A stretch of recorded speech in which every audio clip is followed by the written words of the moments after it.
ইরানের সঙ্গে চলমান যুদ্ধের সংকটের মুখে পড়েছে ইসরায়েল। দেশটির ক্ষেপণাস্ত্র প্রতিরক্ষা ব্যবস্থায় দেখা দিয়েছে ইন্টারসেপ্টর সংকট। মার্কিন সংবাদ মাধ্যম সেমাফোরামের এক প্রতিবেদনে বলা হয়েছে, ইসরায়েলের এই ইন্টারসেপ্টর মজুদ দ্রুতই কমে যাচ্ছে।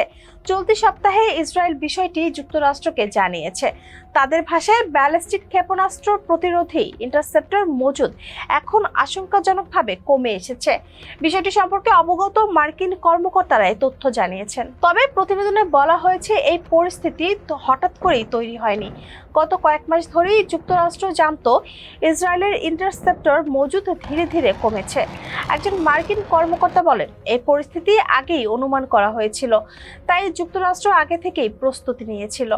তিনি আরো বলেন, মধ্যপ্রাচ্যে থাকা মার্কিন ঘাঁটি, কর্মী এবং স্বার্থ রক্ষার জন্য যা প্রয়োজন তা তাদের কাছে রয়েছে।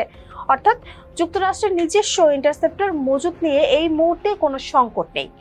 যুক্তরাষ্ট্র নিজেদের ইন্টারসেপ্টর ইসরায়েলকে দেবে কিনা তা নিয়ে এখনো কোনো চূড়ান্ত সিদ্ধান্ত হয়নি বলেও দাবি করা হয়েছে ওই প্রতিবেদনটিতে। যদি যুক্তরাষ্ট্র নিজেদের মজুদ থেকে ইসরায়েলকে ইন্টারসেপ্টর দেয়, তাহলে সেটি মার্কিন মজুদের উপরই চাপ সৃষ্টি করতে পারে।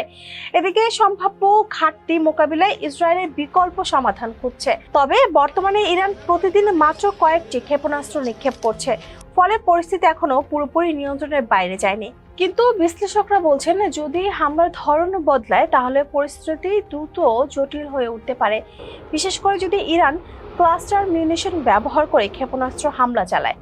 কারণ এ ধরনের একটি ক্ষেপণাস্ত্র থেকে একসঙ্গে অনেকগুলো ছোট বিস্ফোরক ছড়িয়ে পড়ে।